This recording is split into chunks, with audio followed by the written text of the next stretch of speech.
Hey guys, my name is Bart and I'm very excited to be in front of you today and talk about experimentation process. Personally for me it was always very interesting to observe five growing companies and also analyzing low performing ones, both from inside and outside. By deep diving into how they understand growth, you can really see a difference in the way they think and also what processes they have. Together we'll go through this experimentation process together. We'll start with the why behind experiments. Also, we'll go through success factors of the most effective growth companies, growth process, tactics, playbooks, tools, bonus resources. And I know I put there mind-blowing. I don't usually do that, but recently I've discovered a platform with free deals from the top SaaS companies, and I'll share it with you in the end. Okay, a few words about me, who am I, what I'm doing. Currently I'm iterating growth marketing in TechVenue, a marketplace startup growing over 100% year on year since 2015. Before I was leading a growth hacking team in Ladder.io where I was generating business growth in companies like Booking.com, Swanky Smiles, Tiara, Voxer and Blockspring. I've run over 500 ABN tests and spent over $5 million across ad platforms. And as you can see on this visualization, I understand growth as a team effort of marketing, product, data, and engineering. Why experiments? So, experiment is a tool to check if your assumptions are right. You have to accept the fact that you aren't always able to predict customer demands and instead use data-driven decision-making process. The fastest growing companies are running thousands of experiments yearly, and they have a culture that allows high tempo testing and constant iteration, so it also means a lot of failure. Running tests should be your routine actually, because every tactic is becoming less effective over time. For example, marketing channels are getting more and more saturated. CPCs there are constantly going up. Your competitors also are copying your best practices using other ones, and you need to test new things to innovate and grow.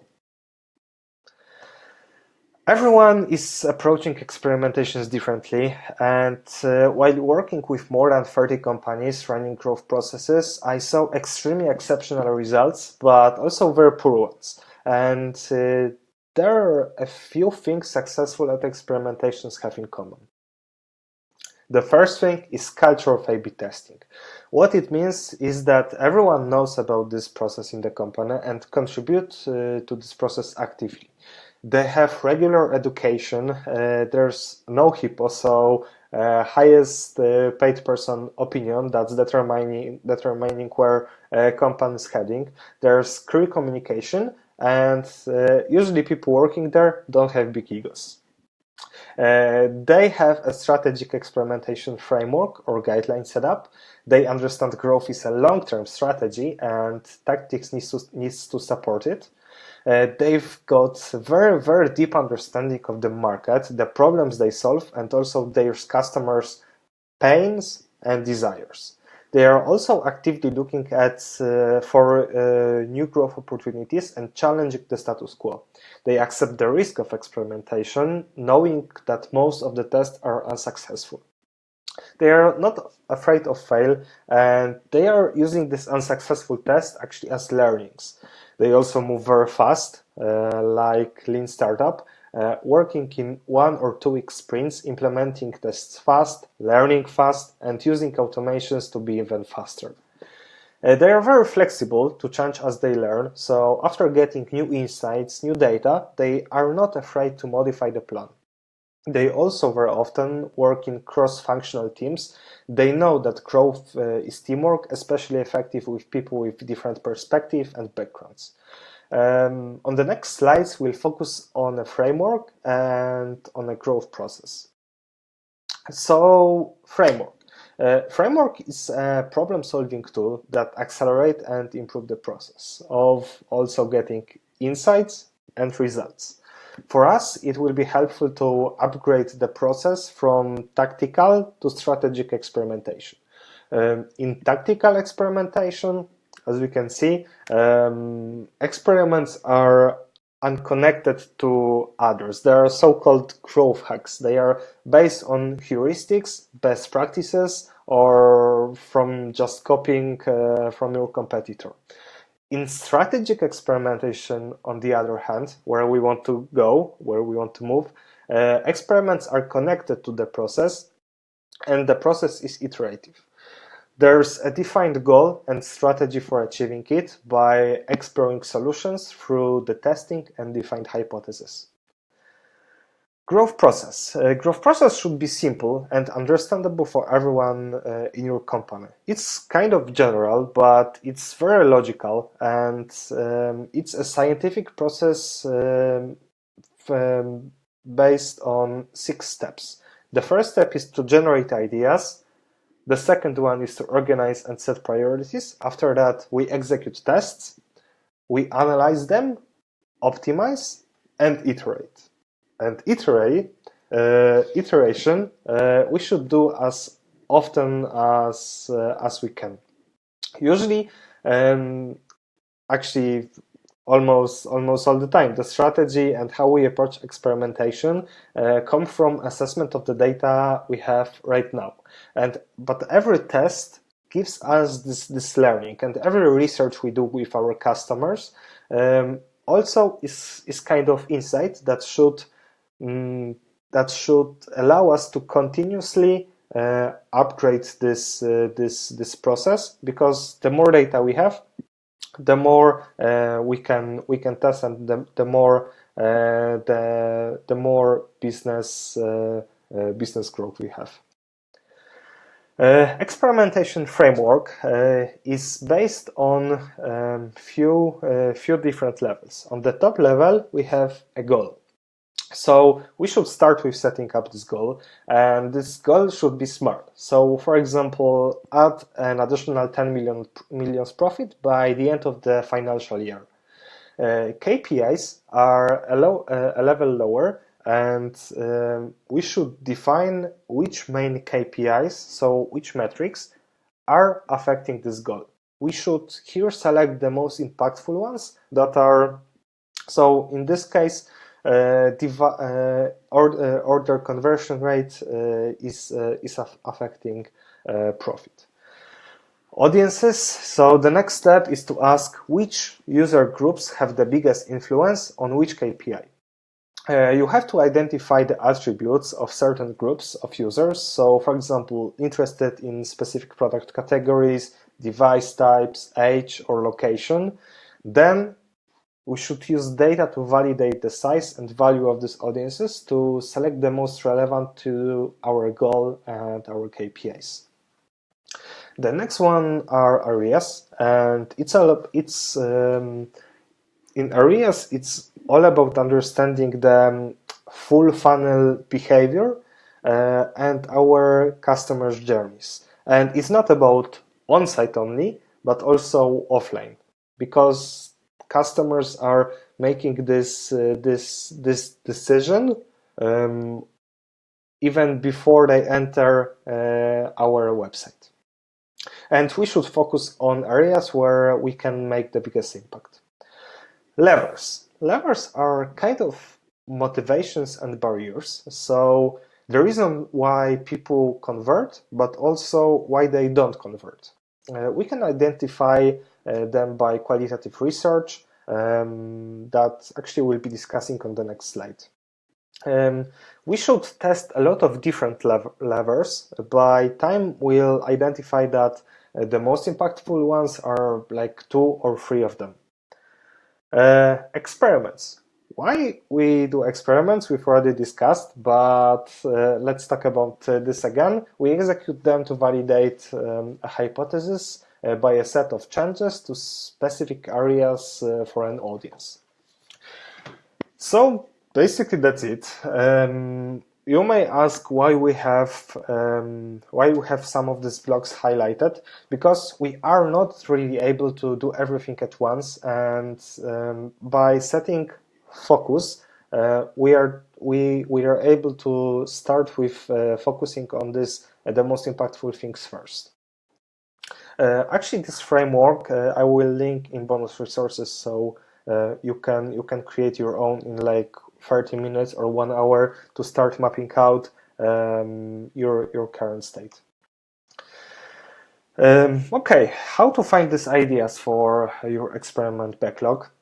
It's a huge task, and usually in the agency we were running a full growth audit that took like 1, 2, 3 weeks. And actually, I'm going to link this step-by-step guide to do this audit in resources. But let's talk about general methods to find ideas. We can use for that qualitative and quantitative methods, but also a few others. And the most recommended solution to start with is to start with the qualitative methods before moving to quantitative ones, because first we need to answer the question, how does our product grow? So we need to understand what's affecting the decision right now, why our company is growing, and focus on these things. So qualitative methods are soft data, so they answer the question why, and there are a lot of methods to find this. My favorite ones are session recordings, because there you can really see what people are doing on your side, why they are leaving. You can very often also identify kind of bugs that you really don't want on your platform, but also interviews with customers when you are going very deep and understand their pains, and understand why they really are using your solution. Very important thing is to talk to your customer service and sales.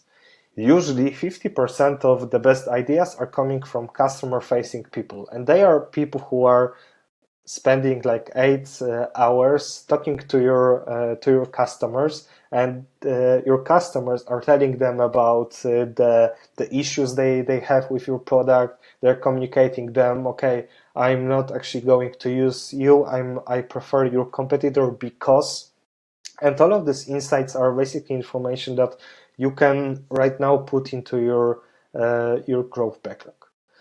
Quantitative methods is hard data, so they answer a question what. The most popular software for web analytics is Google Analytics, and most of the companies actually are using that. And actually, product analytics tools gives you also especially in products like marketplaces, like SaaS, they give you also insight how people are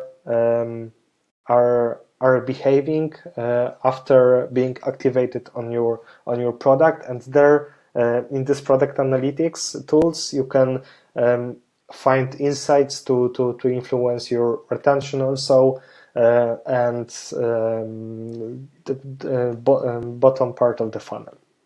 There are also other methods that you can go through.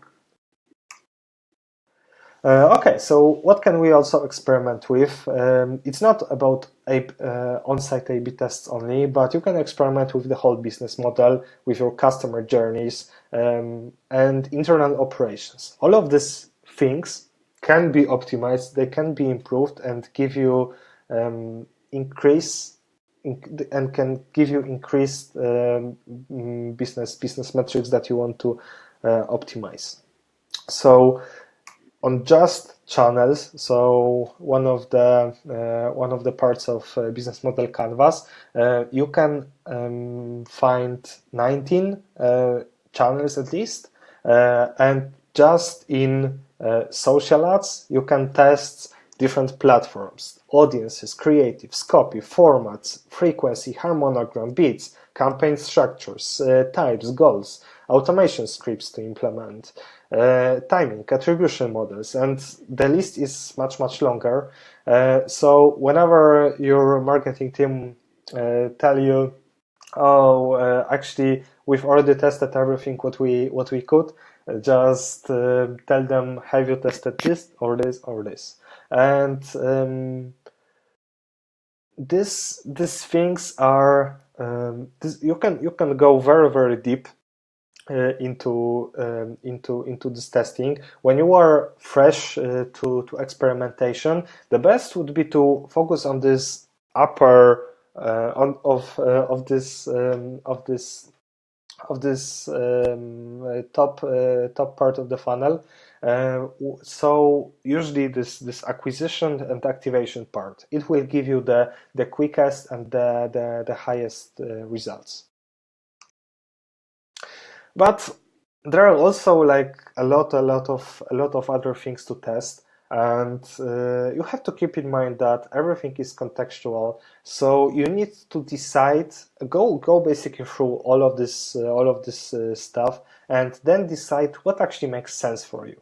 Ask yourself, is these aspects are currently optimal in your company, and if that's what you have right now, is after like some kind of optimization process, and you have hard and soft data that supports the decision of having, for example, pricing like that.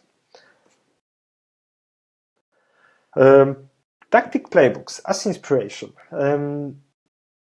As we've discussed earlier, this tactic got a very specific lifetime, and usually tactics after being published in kind of article are being adopted by masses, and usually effectiveness of these tactics are going low. However, there are a lot of resources that are gathering these tactics, so you can go through them, and by going through, let's say, a list of 1,000 tactics, there's probably like 5% of tactics that you haven't thought about before yet, but they would make a perfect sense for your business. So there's a list of free resources. The first one is playbook with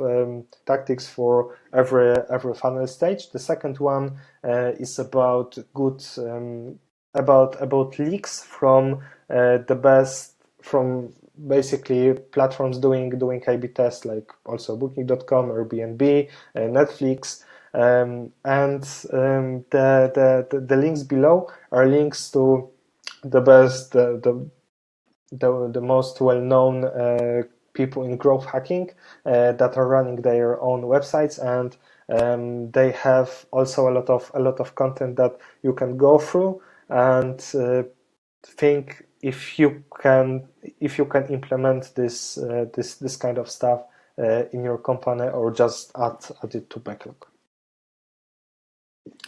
Hypothesis. A hypothesis is a statement we are looking to prove true or false, and it's better than ideas because hypothesis needs rationale behind it, so kind of soft or hard data, and they tell exactly which metrics are expected to be changed and among which user segments. So the structure of the hypothesis goes like this. If we apply this change, this metric change for these groups of users because of this reason. So compare that to idea that your marketing team is giving you. Okay, let's test snapshot platform. So try to compare that to something what can be in hypothesis. Hypothesis is very, very clear, very concrete. So when you have that in your experiment, you are, after running that, you are very clearly, you can very clearly say if that was effective or not. Prioritization is a process to get your ideas from your backlog and decide which one you should start as a first. And when you are applying prioritization, you should consider resources in your organization, your team. So these resources can be like availability of your developers or designers. They are very, very often limited, so you need to adjust it. On experience and expertise of your team to your strengths. It's like to use your strengths. So if you are a dedicated person in PPC, rather focus on when you got tactics for PPC. You should then decide that okay, there's some kind of tactics that this person will do. If you don't have anyone in paid ads in your team, probably it won't be a priority for you to implement that, because the time to learn how to do it properly and resources will not be so efficient. Also, the biggest drops identified in the marketing funnel customer journey, traffics and conversion on your pages. So just to make sure you'll have like a statistically significant data set after reasonable amount of time. You shouldn't run experiments for a few months. Rather, you should optimize for high tempo testing, so being able to evaluate experiments after 2 weeks, maximum 3, 4. And also you should include into your prioritization model a potential impact of that tactic. So actually it's kind of correlated with this part about playing to your strengths. This is an example of Airtable I've been using for my clients, and actually there's one good practice that I want to show you, and this is a metric, and metric is something, and like segmenting your tactics by metrics will also allow you to decide like when you have like a growth weekly meeting or like experimentation meeting, when you discuss about your strategy and you know that you need to focus on this specific metric, by Airtable you can basically filter out only ideas that you have to optimize this specific metric, and choose from the list. Actually, I'm going to link this template in bonus resources too. Frameworks. The earlier actually you are in this testing process, the best is to the better, the simpler framework is better for you. I put there names of 5 different frameworks. However, you can, the most recommended to start with is PI, and PI is potential, importance, and ease. And this model will do the job. But if you want to go even simpler, I'll show you Airtable template that you can also use for this. And this is basically very similar to what I've showed you before, but with block section activated. So in this block section activated, you automatically got your tactics in kind of matrix, and you can choose the ones from the highest risk and high value as the ones that you want to start with. Execution. As we've already planned these experiments, we set a priority for them. we need to start implementing them. This implementation process is sometimes the hardest part of the project. However, so actually it's recommended to test with minimum viable experiment. So it's exactly something like MVP for startups. So here we also, when we are testing some kind of social proof, just implement that with minimal resources that will allow you to get statistically significant data for it. Don't over complicate that, and don't spend too many resources on that, because it's one of a lot of experiments that you want to run, and as your resources are limited, rather focus on going faster and testing more than making everything perfect.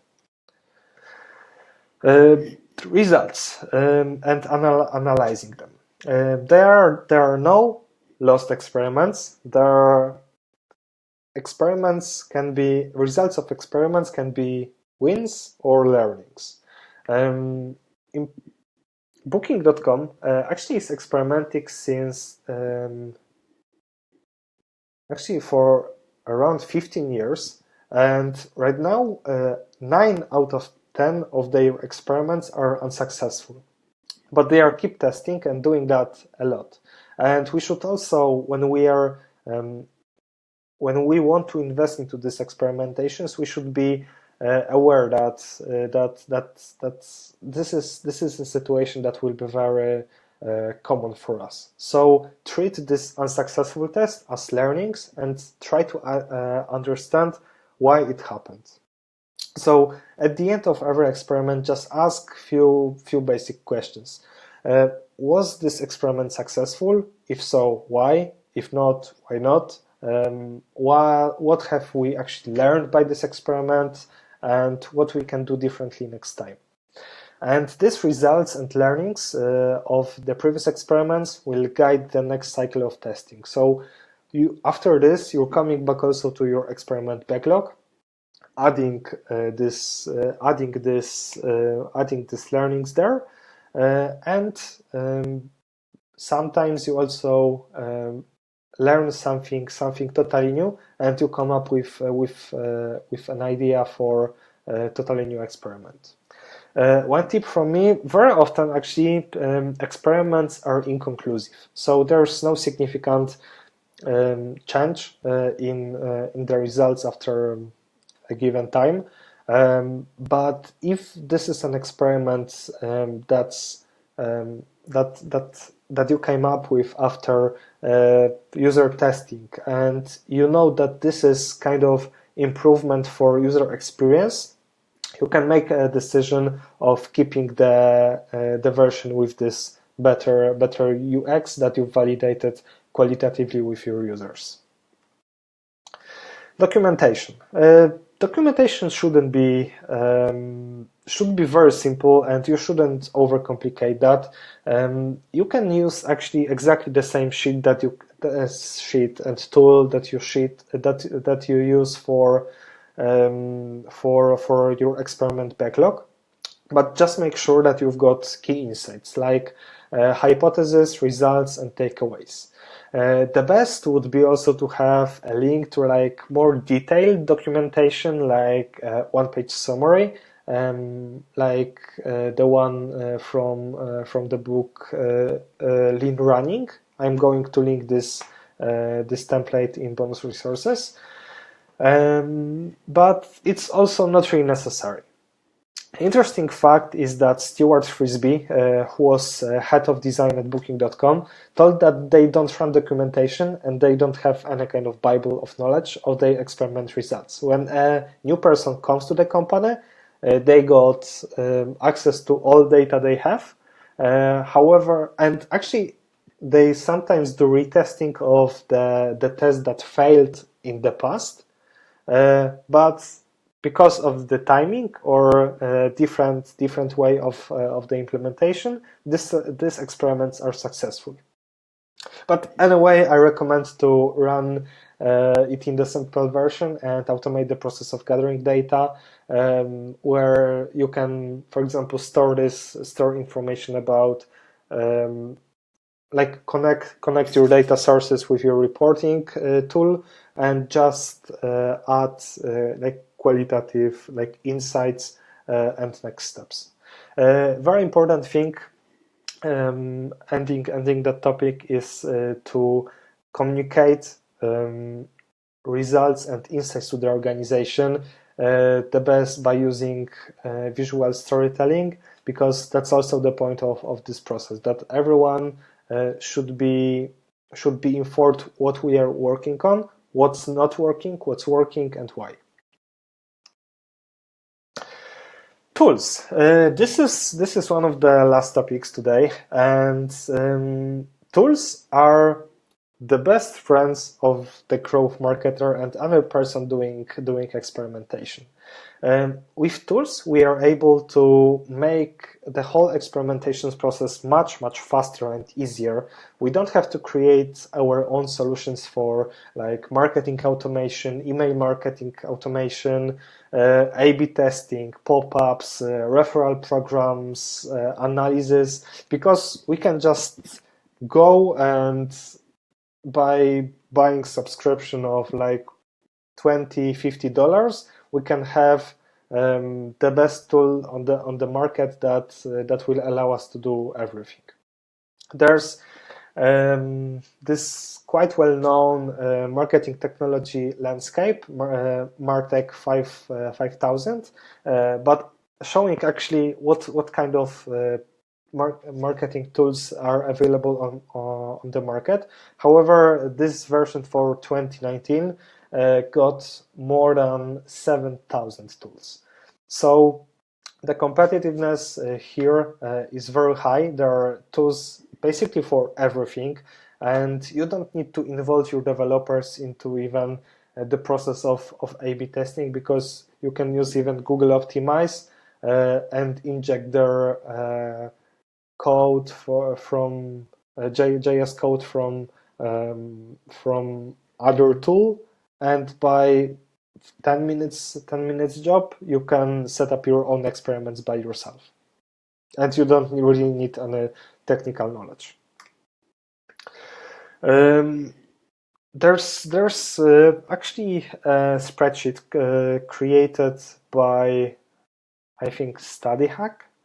I'm not really sure. However, this by going to this spreadsheet, you can check which tools the top companies are using, and there's for sure Drift, Growth Hackers, Sumo, HubSpot, and Segment. So if you want to see which these top players on the market, which tools they are using, just go there and it's free to use.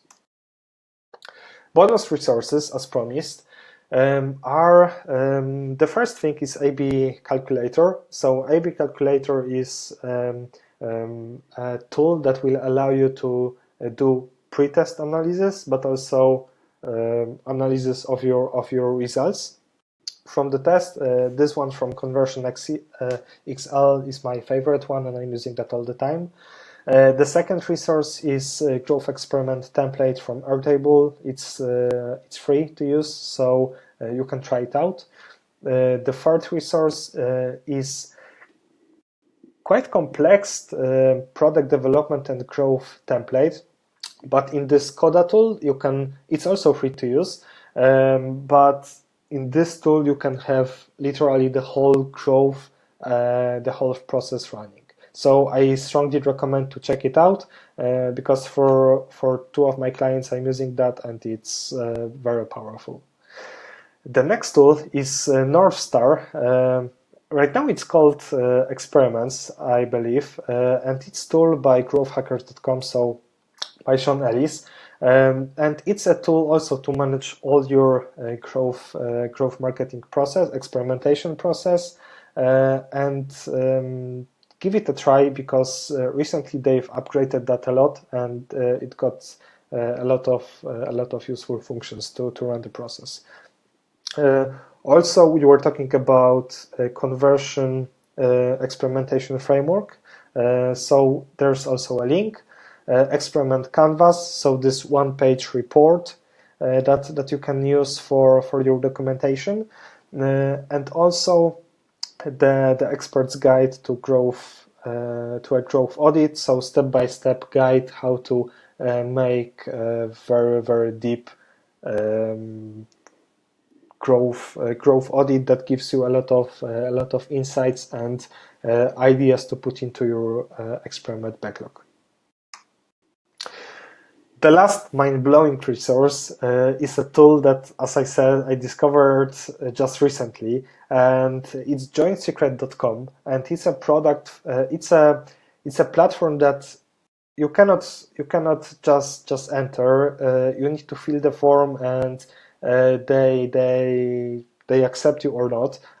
Fortunately, I was accepted, and there you can you got 72 deals. Most of them are totally out of charge. My favorite ones are this Airtable, $2,000 in credit to use across any workspace I want.